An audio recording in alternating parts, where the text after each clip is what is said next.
ఫసల్ బీమా పథకం లోపల సభ్యత్వం తీసుకుంటే దాదాపు ఇప్పటి వరకు 22.7 crores ఆఫ్ ఫార్మర్స్కి ఏ రకంగా నష్టం జరిగినప్పటికీ కూడా భారత ప్రభుత్వం ఫసల్ బీమా యోజన కింద చేయూతనందించింది. కానీ ఈ రాష్ట్రంలో పోయినసారి వరదలు వస్తే కొట్టుకుపోయిన పంటలకి ఈ రోజు దాకా అసలు ఏం లేకపోవడం అనేది బాధాకరమైనటువంటి విషయం. కేవలం 2 to 5% డబ్బులు కడితే రైతన్నలకి ఈ క్రాప్ ఇన్సూరెన్స్ ఫసల్ బీమా పథకం కింద లభించేది. రైతన్న బాగుండేటోడు. మాటలు చెప్పమంటే బాగా చెప్తారు కానీ చేతులకు వచ్చేసరికి ఏం లేదు. ఎద్దేడిచిన వ్యవసాయం రైతు ఏడిచిన రాష్ట్రం బాగుపడదే అని చెప్తారు. కానీ ఇలా తెలంగాణలో అకాల వర్షాల వల్ల గత సీజన్లో జరిగిన ఈ సీజన్లో జరిగిన అకాల వర్షాల వల్ల రైతన్న కష్టపడుతున్నాడు, నష్టపోయిండు.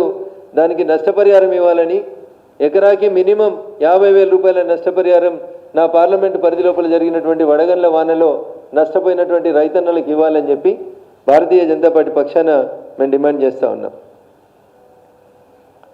ఇక నిన్నటి పంచాయతీకి వస్తే నిన్నటి పంచాయతీ గురించి మళ్ళీ మనం మాట్లాడుకోవాలని అనుకుంటే ఇద్దరు కలిసి ఏ మెసేజ్ పంపించారో ఒకసారి ఆలోచించుకోవాలి. మనం కాంగ్రెస్ పార్టీ ఎన్నికల కంటే ముందు పిసిసి అధ్యక్షుని హోదాలో రేవంత్ రెడ్డి గారు రాహుల్ గాంధీ గారిని తీసుకొని నిన్న రేవంత్ రెడ్డి గారు ఏ కాళేశ్వరం దగ్గరికి వెళ్ళినారో అదే కాళేశ్వరం బ్యారేజ్ దగ్గరికి వచ్చినారు.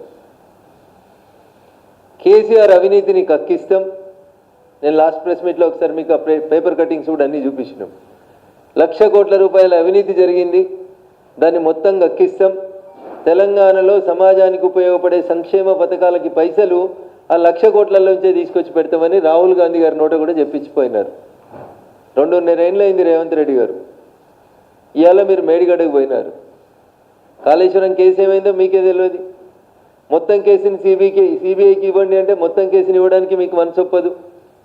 ఏడో ఒక కేసుని ఒక పార్టీని ఒక 9,000 కోట్లు 10,000 కోట్లకు సంబంధించి ఒకదాన్ని ఉత్తరం రాసి అసెంబ్లీలో గంట చర్చ పెట్టి చేతులు దులుపుకున్నారు తప్ప నిజంగా మీకు కాళేశ్వరం ప్రాజెక్టులో జరిగిన అవినీతి మీద సిబిఐ విచారణ జరిపించాలని ఉంటే పీసీ ఘోష్ కమిషన్ నివేదిక ఏం చెప్పింది, మిగతా నివేదికలు ఏం చెప్పినాయి పక్కన పెట్టి ఒక 3 లైన్ల ఉత్తరం రాయండి.